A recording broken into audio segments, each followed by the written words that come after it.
So maybe we'll start with by trying to generate a good intentions. May all of us being here together become cause and conditions to actualize our inner goodness, loving kindness, compassion, and wisdom.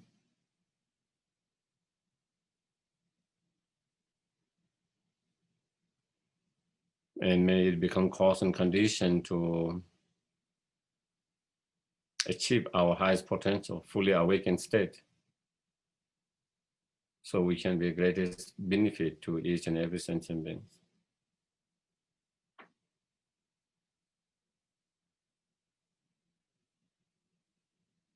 So while you are trying to keep that good motivation, we do the refuge and bochida. Sangye chodan zogi sonam la chancho batu tane kapson chen. Dagi jingso gebe sonam ji. Dola pinje sangye dupash.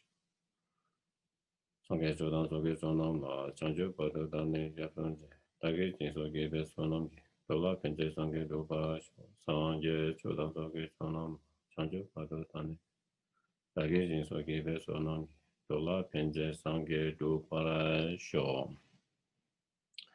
So I think today's topic was kind of a request by two students, slightly different, but we try to combine in one.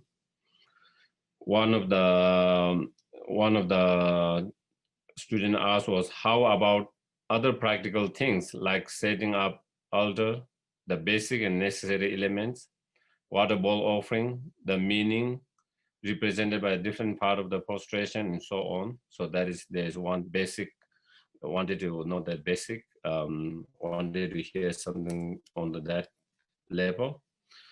And another students wanted rituals and prayers, visualization, etc. around our daily day activities, like before we eat, etc., ritual around the altar, or before we begin our practice.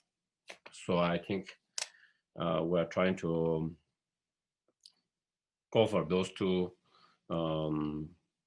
requests from the different students. First of all, that the practice of Buddhism is not something external, it is internal. It is something that to do with training our mind, working with our mind. So in that sense, as His Holiness says, my temple is my heart and my religion is my compassions.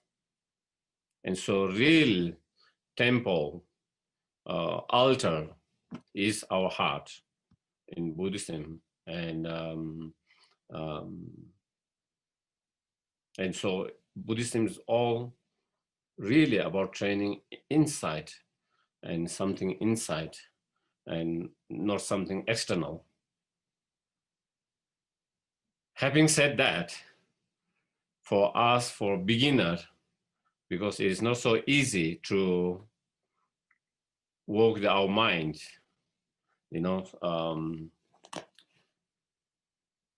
as much as we want to work with our mind all the time, and to train our mind to become more kind, more compassionate, more wise, more patience, more content, and so forth. And it progress on our spiritual path gradually, so that we can become more and more enlightened, so that we can become source of more and more benefit and help to others, and eventually to achieve fully awakened state. That is our ultimate goal, and that is what we try to train. So it is all training your mind. But again, also we know with our own experience, for us as beginners, as much as we put effort, it's not easy to be compassionate and kind and have bodhicitta all the time. It's not easy to be patient all the time. It is not so easy to be content and happy all the time, as much as we want and try. Um, as much as we want and try, it's not easy to be wise and skillful all the time, you know. And so external um, things can be helpful and beneficial uh, in dealing with our internal work of mind, you know. Even though our main practice is all internal, but still the external conditions and factor can be some supportive towards that. So that says, in that sense, you know, setting an altar and having a proper altar can be beneficial and helpful. But it is not must to practice the Dharma. You know, even without the altars, proper altar, you can still practice the Dharma. Such as great meditator like Milarepa, he has nothing. You know, he didn't have statue, he didn't have all of that. Only thing that he has a ball, and he totally dedicated his life with the practice, and he was able to make a huge progress, and without those external objects, you know. But also we have to be realistic, um, and also we have to be realistic, and we cannot also compare ourselves with Milarepa, you know. We don't have same kind of determination like he had, you know. It's unmovable, unshakable determination he had. And so for us, you know, when we have support of the altar, those holy objects, it can help our support our practice for our visualizations, for our meditations, object of our meditations. Each time when we see, we have a posture imprint, and through that object we can create merit, by relying on that, create merit and purify obscurations. And also when we have that objects, when we see and when we feel the presence of those holy beings through those objects, sometimes it can be helpful to subdue our mind. You know, sometimes when we are upset, angry, and you see the image of the Buddha or image of His Holiness or something, then it gives you some peace, and it reminds you to be more peaceful, and it reminds you to be less aggressive, less violent, because that holy object represent that. That holy object represent loving kindness, compassion, and wisdom. So when you see that, then it reminds you that to yourself to be in that state. And so through that, it can be have many benefit, you know, especially for us beginner, you know.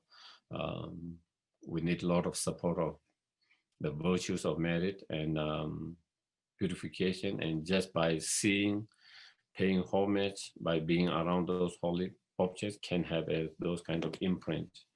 And so again, setting up altar, I think, as I mentioned, is not must, but if we have, is good, you know. So I want to make it more simplified, you know.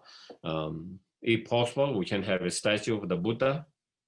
If not, then you have the image pictures of Buddha in the center, and on the right side of the Buddha. Then either if you have the stupa, and then you have the stupa. If you don't have stupa, you can have a picture of stupa. On the left side of the Buddha, then you can have a text such as a sutra, maybe it could be a Heart Sutra, it could be Dhammakata Sutra, or any of the sutras, or if you don't have those sutras, then it can be like Lamrim text, or like someone like His Holiness teachings text books, for example. So I think basically that is. And if you have guru, then you can have your guru picture as well if you want. So that basically stating that. So what it represents is the Buddha represents the holy enlightened body, and the stupa represent holy enlightened mind, and the Dharma, the book, scripture Dharma represent the holy enlightened wisdom of the Dharma. Also, it represents the Buddha Dharma Sangha. Also, in that, as in some scripture says, the stupa represent the enlightened mind, the Buddha, and of course the text represent the Dharma, the exalted wisdom, enlightened exalted wisdom, and the Buddha's statues represent his body, represent the Dharma, Sangha. So in that way, there is Buddha Dhamma Sangha, or holy enlightened body, speech, and mind. So I think, so of course there are extensive altars. I don't want to go in that. We keep it more simple at the moment. Okay, those who already know how to do according to the Lama Chopa or the Geshe and so forth, you can do that. But just let's keep it simple that way. And then setting the altar, then if possible, we try to make a what we call the water bowl offerings, 7 water bowl offerings. Again, if you feel like, and it would be a wonderful way to start the day. But of course, different people connect with different practice. If you don't feel connected, you don't have to push yourself.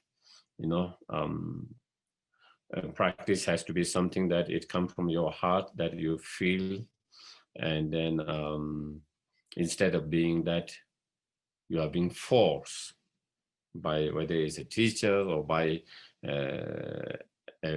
traditions or whatever, and then you do it because you feel a pressure to do it. It shouldn't be anything like that. Practice has to come from your heart. You really have to feel for it. You really have the connection to that.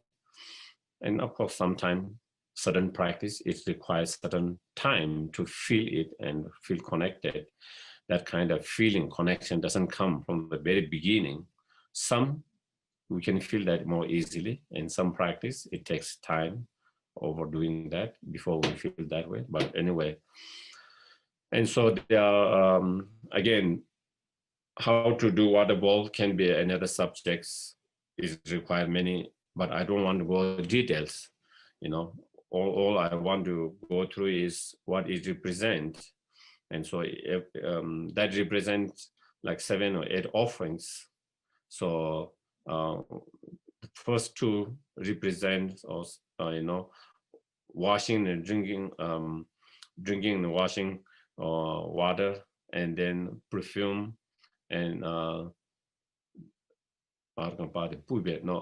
third one, then flower, and then incense, and then fifth one represent the light, sixth one represent the perfume, and the seventh one represent the offering. So you are making all these offerings. And sometimes there is 8, and 8 one represent the music. And sometimes when you are playing yourself dorje and bell or other music, then that is music offerings. So that represent the 7 water bowl represent that, and that is in Indian traditions in all times. When you invoke a very important guest, such as a king, for a feast, so then you have all this, and the men main offering is the food, the feast. And so again, here we offer that, all this offering to all the enlightened being. We invoke and we make offering to all the enlightened beings, so that they can support us in our practice through their inspirations, blessings, guidance, and so through that, then we are also, so it's also a way of creating merit, is also a way of connecting with those enlightened beings all the times. And also it is a way of learning to give offering, from depth of your heart, so I think, and if possible, normally the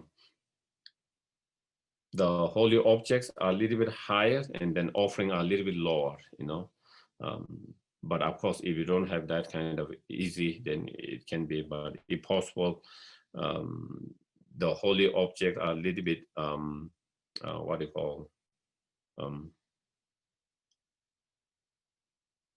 the word I'm trying to uh, Raised. uh, Raised. raised. Yeah, thank you. Yeah, you try to raise the holy object a little bit up and then down, then you can have the offerings. That would be good and better if you can do that. But again, uh, one of the things, I want to remind, one of the things I noticed, in the West, people become so fixed. So you say something and then you become, oh, if I don't do that, then it is going to be horrible. Oh, I'm making mistake. Oh, and if you see someone, oh, you are making mistake, and that there is that kind of, we don't have to be so paranoid like that. Of course, we try to do as well as possible, but also there are different traditions, and sometimes it Dharma and special Buddhism is very flexible according to the situation, according to the of the environment, and so those can be a little bit flexible, so again, even though I'm kind of presenting something, you don't have to take it like a kind of like the inherently truth, and that is the only truth, you know, and try to be more, learn to be more relaxed, and don't try to hold so tightly about right and wrong and all of that, and what is right, what is wrong, and all that. So again, I just wanted to kind of mention that because I quite often see the way people react or respond. So that is kind of setting of the altar, and then in terms of of course, we setting up altar is one time. Of course, if you have other holy object, then of course you can rearrange, but otherwise it's the same thing. And it is said, not only you arrange every day, of course you try to make offering the water balls, and every day when you reach, you try to look at those holy objects as though as the enlightened beings are there, and you are making paying respect, homage to them each of day, every morning, you know, and then you make the offerings, and then you do 3 prostrations. Of course, you can do 100,000 prostration. There's nothing wrong with that. If you want to do it, more you do is better. But at least we can try to do 3 prostrations. And again, because one of the caution was there, sometimes you put your folded hand, and mm,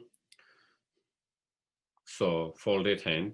There's a difference when you do prostration or paying homage like this, and like in normal greeting, like in Nepal and India, namaste is a flat. They do it like this, flat, namaste. But when you do prostration, it's like as though like you are holding a jewel inside. jewel inside. And of course there's symbol is the Dharmakaya, where the inside the hole that represent the Dharmakaya, as well as offering with the jewels.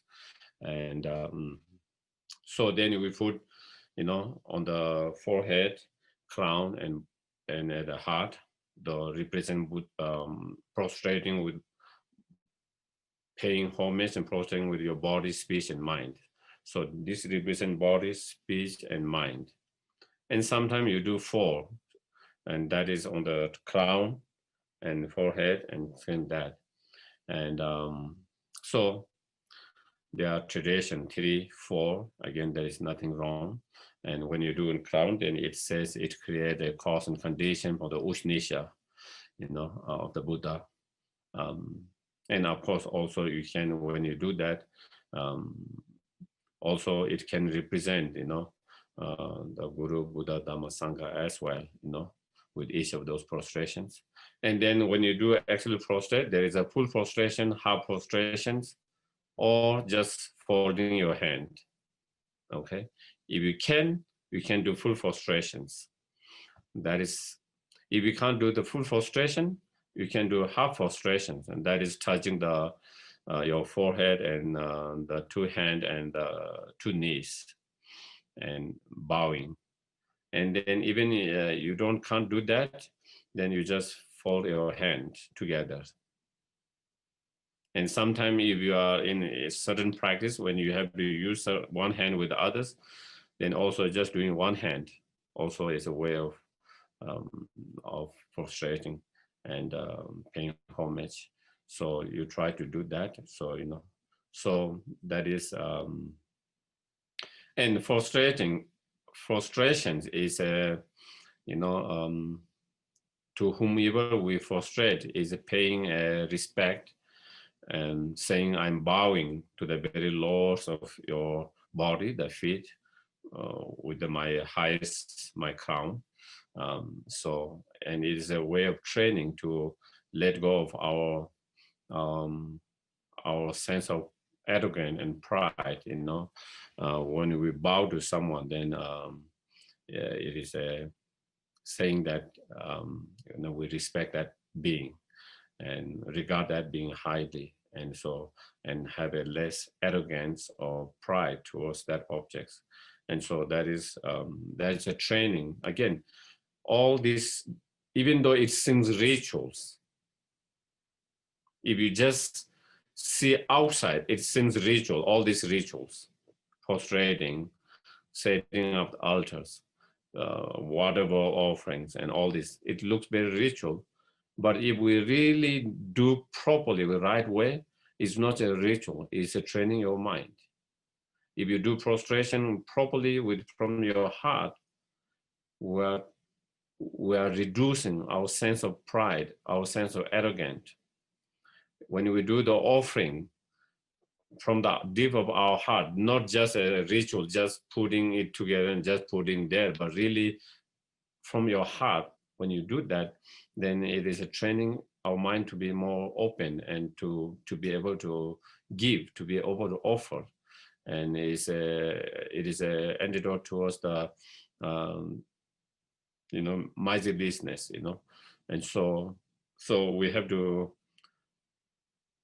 So when we do those practice, if we really connect with inside, then it's not just a ritual, it's really training the mind.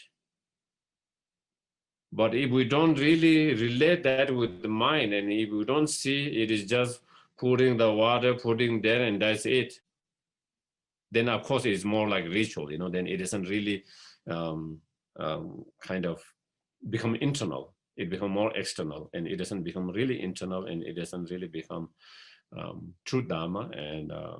And so again, with all different, we should be always aware that it's training our mind, and these are only a method to do that. So, and I already went quite deeply when we went through more details when we went through the 7 point of mind training through the Sundays, and especially when we talk about um, how to integrate the practice in our everyday. So starting with the motivations, and that. So I think, so again, I think before, because I, as one of the students said in the that, you know, what to do before practice. So before practice, the first things, as we said in the morning, when we get up, if possible, you can try to have bodhicitta, good intention, motivation on the bed before even you start doing anything. And then you do everything, whatever, then you get up, wash, and then you do the offerings. And of course, those water offerings, if you can have flower offering, you can have incense offering, you can light the light offerings. And if you want to make a food offering, you can have a one fruit or whatever, chocolate, whatever, biscuits. You can do that too, so you can actually make those offering as well. And then you do the three prostrations, and then you try to sit on your cushion to do practice.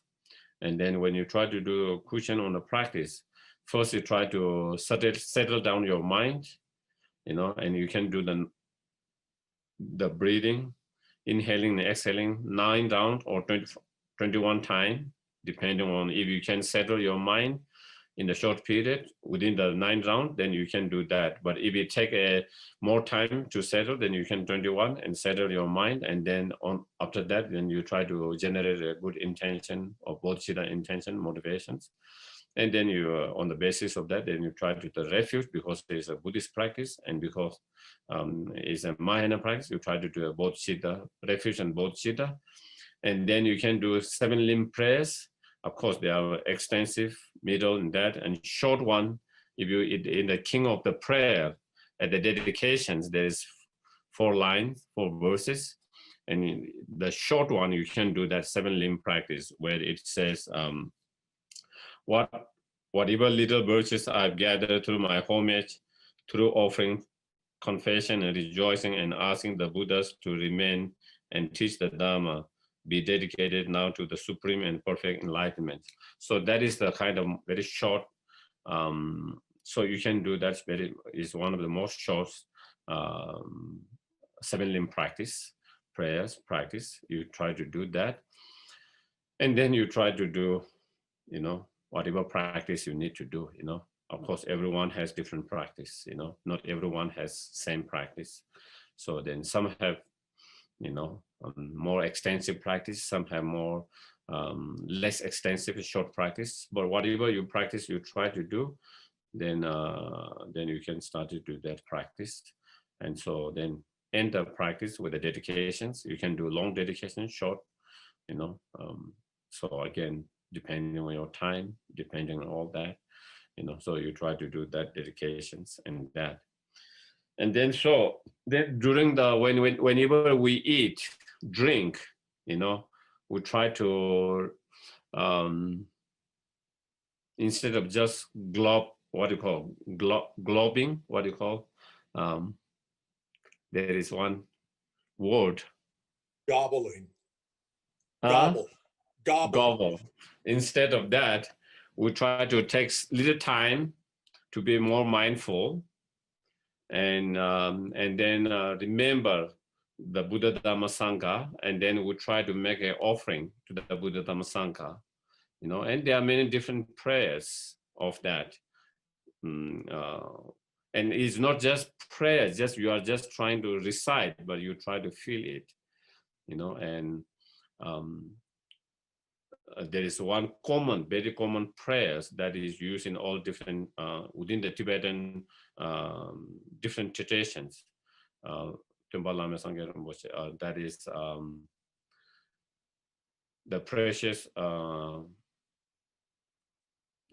Buddha, the unsurprisable teacher, the precious Dharma, the unsurprisable refuge, the precious Sangha, the unsurprisable guide.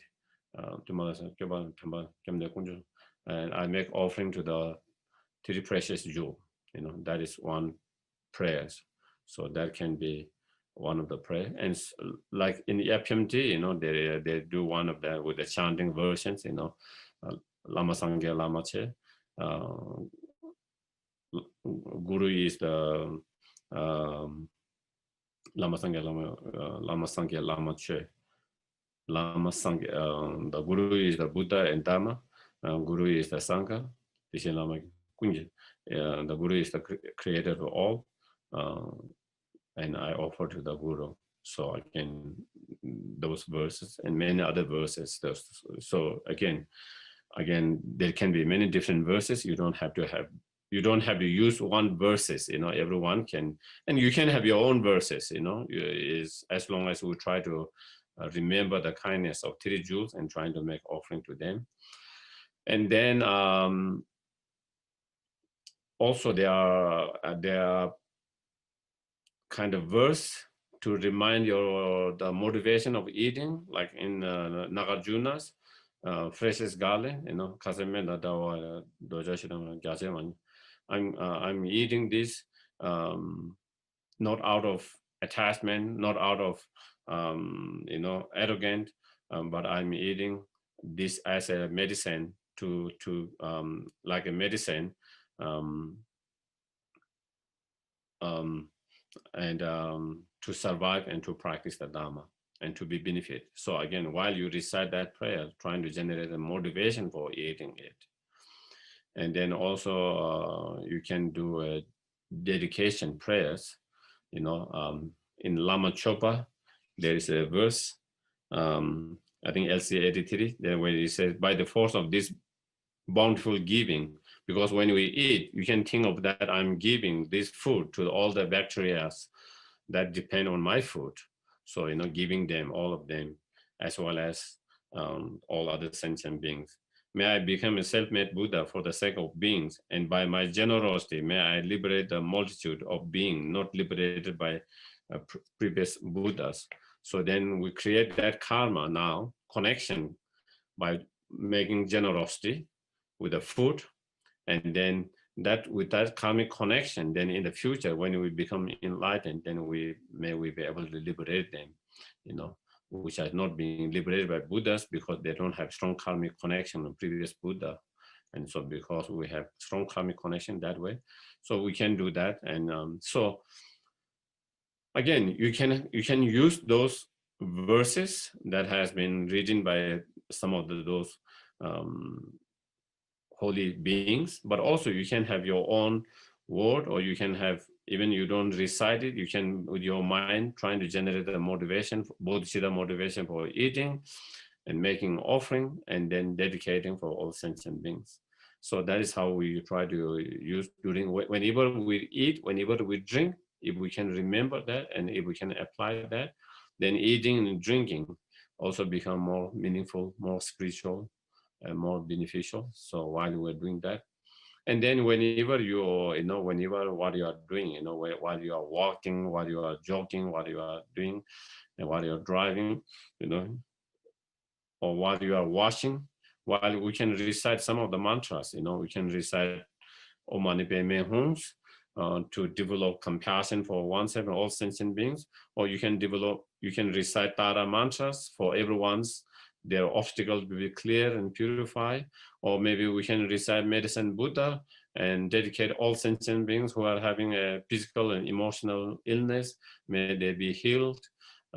And so again, whatever practice mantra you feel connected, and you try to recite that while you are washing, while you are cooking, and then dedicating for all other sentient beings who need those help.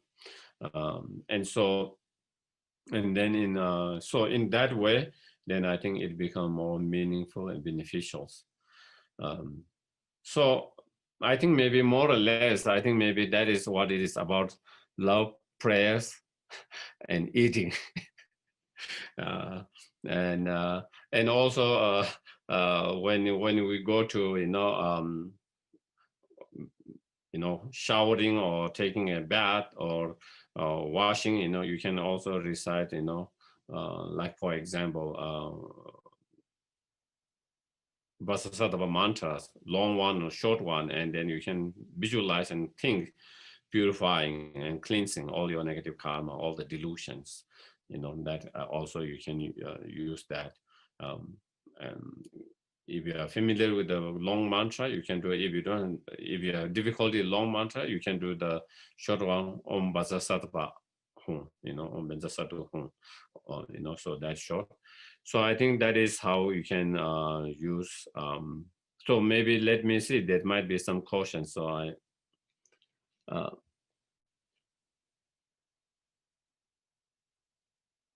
I think it's not cautions. I think it is just a.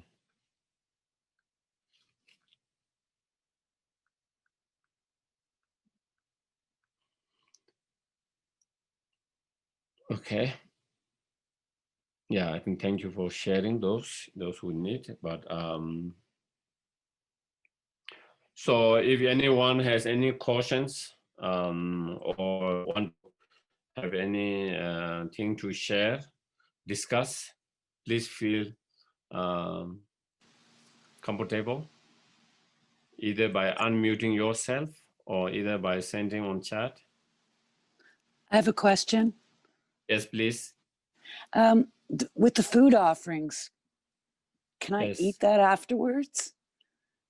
What do you do with the food offerings afterwards? Yes, you eat it. You can make offering and then you can think it as a blessing. That after you offer to the Buddha, Dharma, Sangha, or Buddha, then you can think they give you as a blessing, and then you can eat as a blessing. Thank you. So yeah, so you can eat it, or you want to, yeah, yes, you can do that. Thank you. Yes, most welcome. Geshe, I had a quick question about Sog offerings. It's Charmaine. Yes, please. Sorry, I'll put my Yes, camera on. please. Geshe, I was wondering if we can eat Sog offerings after we, like what, after Sog, do we eat the offerings? Or, because I know you're not supposed to eat them with any kind of discrimination or attachment because they've been transformed. Is it better that we give them away? Is it better that we put them in a high place, or can we eat them? I think normally that when we have kind of the ritual cake, torma, those we don't eat. Normally we food outside for birds or whatever animals that. But sometimes then we make also within the torma we call sok, and that is to eat. We make offerings, and that one can be eaten, and all other talk, we can eat, and we can also share with others. There's no problem with that. Sometime there is a saying, that the talks shouldn't be given to the animals because there is something called gore, and because they say they don't have the practice to digest that, so then and so it is not so beneficial. But otherwise, I think definitely talk. I think there is no whatever talk offerings that we do, one can eat or share with others. So yeah. Is there any particular way to view the Sog offering when we eat it, Geshe? Like, are we supposed to try not to see it as like a cookie and a cracker and a chip? Like, is there? Yeah, it is. If it is, of course, these are more kind of highly talk offering is part of highest yoga tantra, so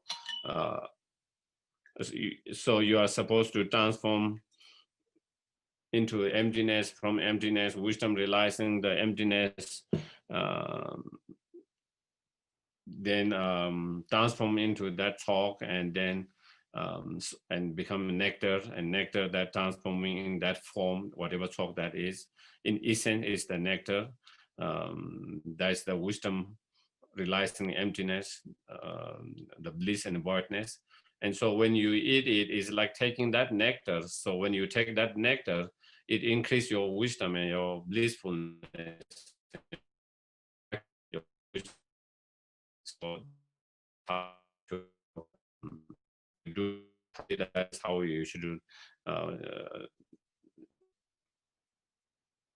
Understanding whatever, even though externally the talk might be different, some might be cookies, some might be fruit, some might be whatever that is, but in essence they all are nectar, and nectar the wisdom and blissfulness in essence. And then when you take it, then you try to remember, recognize that, and then you also try to generate that increasing your wisdom, increasing your blissfulness, your voidness. And so that is more proper way of doing it. And of course, sometimes also in certain practice, especially yoga, also like when we eat, also we can, because we visualize your guru, your heart is like offering to the guru. So there is also that way of doing as well. So I think, yeah. Thank you very much, Geshe. Thank you. Oh, it's my pleasure. Thank you. So any other questions, please? Or comments?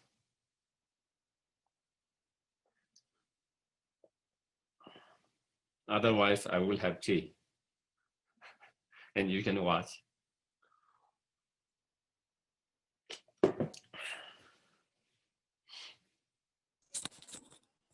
Geshe, So there's a in chat. Tibetan tradition, yeah, is there a practice of making ancestral altar for deceased family members? Can that be next to the Buddhist altar? I think in Tibetan, there doesn't seem to be that strong tradition of that. I see that tradition more in, I definitely see in China, Chinese traditions, Japanese traditions. I'm not sure about Korean. I don't remember when I was in Korea, but definitely. So we don't have specific altar for the ancestors in Tibetan traditions, but of course, if it is in certain traditions, you don't put together with the main altar. You can set up another altar on the side, because if we put ancestor in same level with the holy beings like a Buddha himself, then it might not be the best for their own karma, and so therefore we don't want to be on the same level with our holy objects that we regard as a devotional holy, but definitely you can set another altar at a different place, and so that you can continue to follow that traditions and practice that according to that traditions. So you can set up altar, but not mix up that. Also, that was one thing, like one of my brother, my youngest brother, he was married to a Nepali girl, and she's a Hindu. And of course, so he's Buddhist and she's Hindu.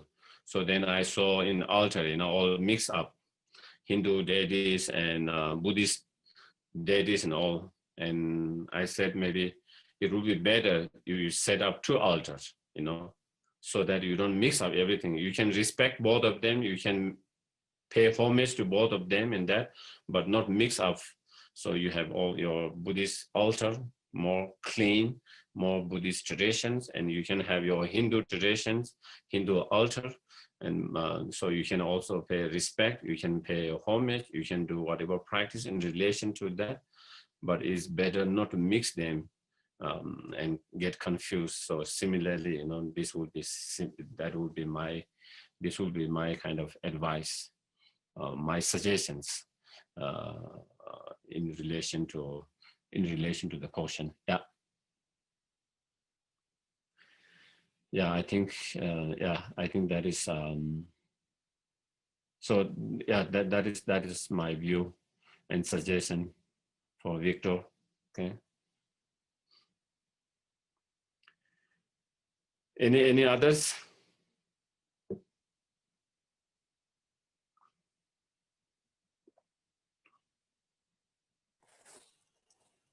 Geshe, Yes, it's please. Mary. Sometimes we do a real simplified food offering with Om Ah Hum. Would you could you explain that to us as well? Yeah, again, these are kind of high yoga tantra practice, I think, and that is one of the problems in Tibetan traditions. The high yoga tantra is so so flourish in a way that even everyone started doing that, even people who doesn't have those initiation, even those people who doesn't know about any practice about that, it just become a traditions in a way that everyone just kind of follow, but actually it is coming from more part of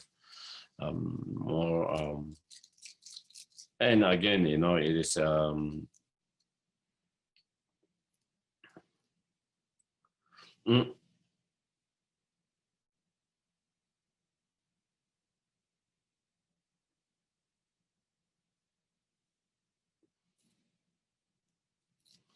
so when we do Omaha, then we kind of transform the whatever substance or the food or whatever that we are doing the blessing with the Omaha is transforming that firstly kind of transforming all the impurity in that substance, and secondly transforming them into the nectar, and thirdly then increasing that nectar as inexhaustible on never finishing, so too short that if you do there's longer versions of from one step, visualize as deity, and from your heart and sending the light, and then invoking, and then the holy body, speech, and mind, and then through that again. But I think short symbol is just with that transforming, clearing all the impurity in that substance with this three Om Ahum with each letters, and then secondly is it is transforming into the nectar, and then thirdly is ever increasing that no matter how much you enjoy and share that nectar, you never finish, inexhaustible. And so that is the simple way of putting the blessings and transforming through the Om Ahum. For water bowl offering, is it important to take them down at the end of each day? Yes, I think it's good to do that, to be able to make water every day, morning, and then in the evening you take it down, and you can garden. You can put into one of the plant, and you can take it down to kind of put in the plant. So definitely, it will be good if we can do that every day. Of course, something maybe if you forget because you're too busy, sometimes maybe it might be, if you can't do that, that would be a different situation. But if we can, try to make effort to make offering morning and take evening. So each day then we make new offerings. Each day we make new offering. and make offering whole day and evening. We take it, and next day again we make offering if we can. And normally, it just take 5-10 minutes. It's not so much time, but it's a nice way to start the day. Instead of thinking ourselves, oh, what I need to eat, what I need to do, with a selfish attitude, maybe we start with, oh, I want to make an offering to the Buddha, Dharma, Sangha, to the holy beings, to the enlightened beings. So I think it's a good start with good state mind, wanting to make offering, wanting to do something, instead of thinking, oh, I want to start with wanting to drink a coffee, and then what I have to make, maybe toast with eggs, English breakfast, muffin, So before we start thinking about ourselves, maybe we think of making offering to the enlightened being, we make offering of that, and then maybe we can start thinking about feeding ourselves. And I think that is better way to start. So if we can, it would be good to take it down every day in the evening. Yeah. So to change every day would be nice, good.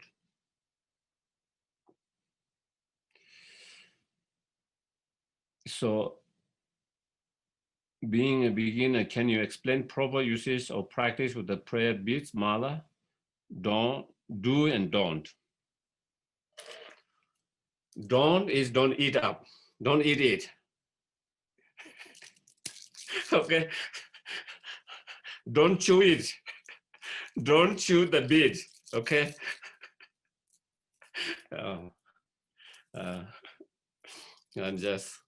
I'm just being silly. Okay.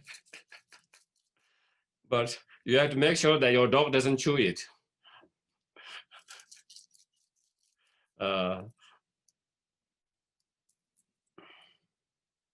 I think normally there are sometimes people use a specific bead when they are doing a very specific retreat. So they use that bead only for that retreat, and they don't really take out and like that,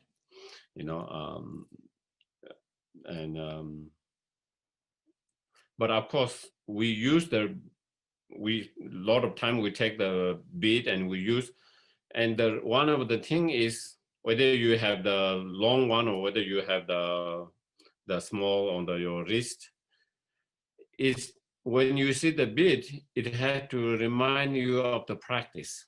It's a reminder. The bead is to remind you of the practice. And I remember my parents and others, like their others, they are talking, and suddenly they see their beads, and then they start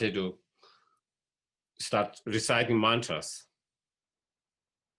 And that is what helps. The moment you notice your beat, the moment you see beat, oh, I need to do the practice. Whatever practice. It could be meditation, it could be reminding of compassion, it can be reminding of mindfulness, it could be reminding you to recite particular mantra that you connected, that you feel. And so basically, when you see the beads, is to remind us the practice, and to encourage us the practice, to inspire us the practice. And that is why reason to carry. Otherwise, mostly, you keep in your meditation room, and when you do the practice, you do there, but also you can carry on so that you can be reminded. And and of course there are specific blessing of the malas, mantra, the breed, and there are many different blessings.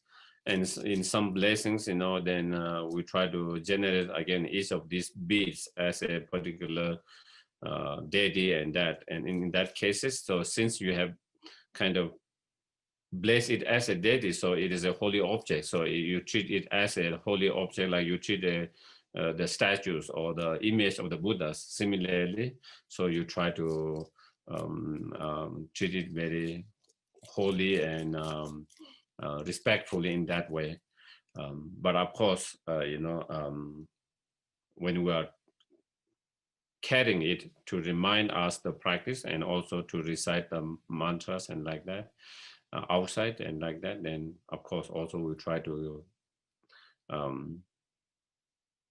keep it more respectfully, treat it more respectfully, and whenever we need to put somewhere, keep it more clean and respect way and that. But also, having said that, also you shouldn't be paranoid, okay? Oh, I put it here, there, now it's done. I'm so bad. Now all is gone. Do you get it? There is sometimes that is what happens when we have this idea about what you should do, what you shouldn't do, and that. Then when we do something, then we think, oh, it's ruined and it's bad, and we can become very harsh on ourselves. And again, when that happens, then it doesn't help. It's not supposed to be that. So even though there are certain ways that how we should treat certain objects, and we try to be more mindful, and we should treat it respectfully, but sometimes we do make mistakes. Sometimes we are not mindful, and sometimes when that kind of happen, we shouldn't be too harsh on ourselves, and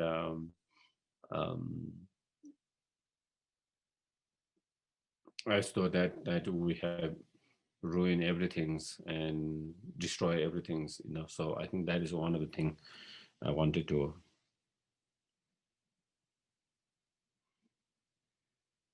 Is it okay to drink the water bowl offering at the end of the day? Normally, we don't drink. But if I use the logic, it seems okay. When I make offering, chalk offering, if I can eat it, I make this water offering, and why can't I take it as a blessing? Logically, it makes sense. If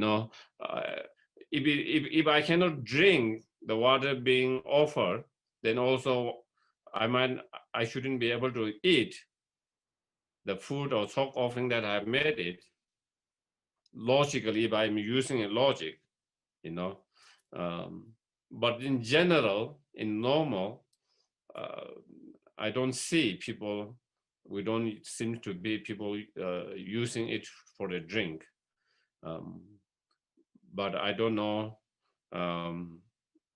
whether there is any reason for that or not. If I use my logical mind, it seems to be okay. But sometimes there are other reasons that probably I don't know. Yeah, I haven't seen people normally kind of using it, but logically it seems like it's okay, but I'm not 100% sure. So I don't know. So I think at the end, I think the answer is I don't know. maybe someone, I'm just kind of making myself. So to be more precise and more honest, I don't know. Normally we don't drink, but I don't know because it's not something because you are not supposed to drink, but it's just people just drink, and then it becomes just a kind of traditions, or just people follow that way. I haven't seen anywhere you can say you can't drink or you can drink it clearly. I haven't seen that anywhere. So okay, any other questions or sharing? Okay, thank you. Won't be better night. I promise. I think it's good. I'm happy. I think I'm happy to hear that because I do see almost like being better night some people. And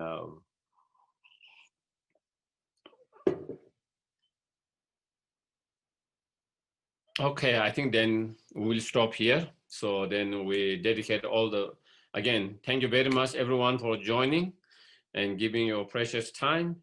And so then we dedicate all our virtues for oneself and all sentient beings to actualize and fully develop the bodhicitta mind, loving kindness, compassion, bodhicitta, and wisdom, and to achieve enlightenment ourselves, and to liberate all sentient beings to that enlightenment, that enlightened state. Yawadi nyududa lama sangye dujune doa chikya maluba te sala kuba sho chanjo senjo rinpoche magye pana kyo kyawa nyamba meba kong le kong du pe wara sho. Thank you,